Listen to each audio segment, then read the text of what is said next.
ছেলেকে আপনি doctor বানাইবেন, engineer বানাইবেন, বাধা নাই। কিন্তু প্রাথমিক শিক্ষা, ইসলাম শিক্ষার স্তর হলো তিনটা। নাম্বার 1 প্রাথমিক, নাম্বার 2 মাধ্যমিক, নাম্বার 3 উচ্চ মাধ্যমিক।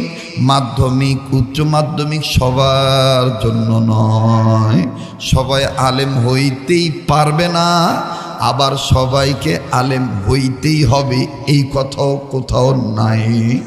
মাধ্যমিক আর উচ্চ মাধ্যমিক কেউ আলেম হবে, কেউ মুহাদ্দিস হবে, কেউ মুফতি হবে, কেউ মুফাসসির হবে, কেউ শাইখুল হাদিস হবে, কেউ ফকিহুল উম্মাহ হবে, কেউ ফেদায়ে মিল্লাত হবেন।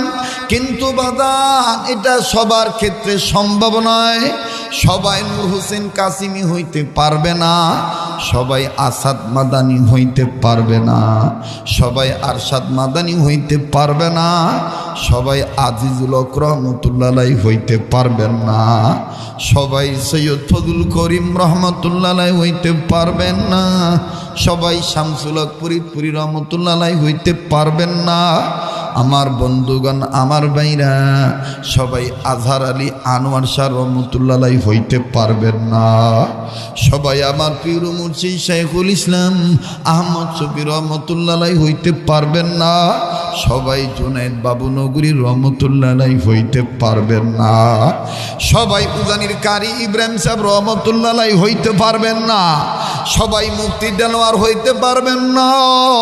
আমার বন্ধুগণ, আমার বাবাজিরা, আল্লাহ পাক যাদেরকে কবুল করবেন কোটি কোটি মানুষের মধ্য হতে, আল্লাহ নিজে বলেছেন তোমাদের মধ্য হতে কিছু কিছু মানুষ তোমরা ইলমে দ্বীন অর্জন করার জন্য বেরিয়ে যাও, ফকিহ হওয়ার জন্য বেরিয়ে যাও।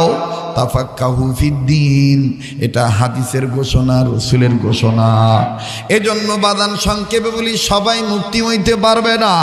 সবাই আমার বন্ধুগণ ফেদায়ে মিল্লাত ফকিহুল উম্মাহ, আমার বন্ধুগণ মুফতি আব্দুর রহমান রহমতুল্লাহ আলাইহি হইতে পারবেন না। কিন্তু বাজান এইটা ছিল, এই দুইটা হলো মাধ্যমিক আর উচ্চ মাধ্যমিক। এটা ইসলাম শিক্ষার স্তর, উচ্চাঙ্গের স্তর। কিন্তু বাজান প্রাথমিক, আল্লাহ রসুল বলেন তলাবুল ইলমি ফারিদাতুন আলা কুল্লি মুসলিম। ইসলামের প্রাথমিক শিক্ষা আওয়ামী লীগ যারা করে তাদের জন্য ফরজ, বিএনপি যারা করে তাদের জন্য ফরজ। আমার বন্ধুগণ, পীরের মুরিদ যারা তাদের জন্য ফরজ, পীরের মুরিদ যারা না তাদের জন্য ফরজ। গার্মেন্টসের মালিকদের জন্য ইসলামের প্রাথমিক শিক্ষা হালাল হারাম, নামাজ, কালেমা, পাক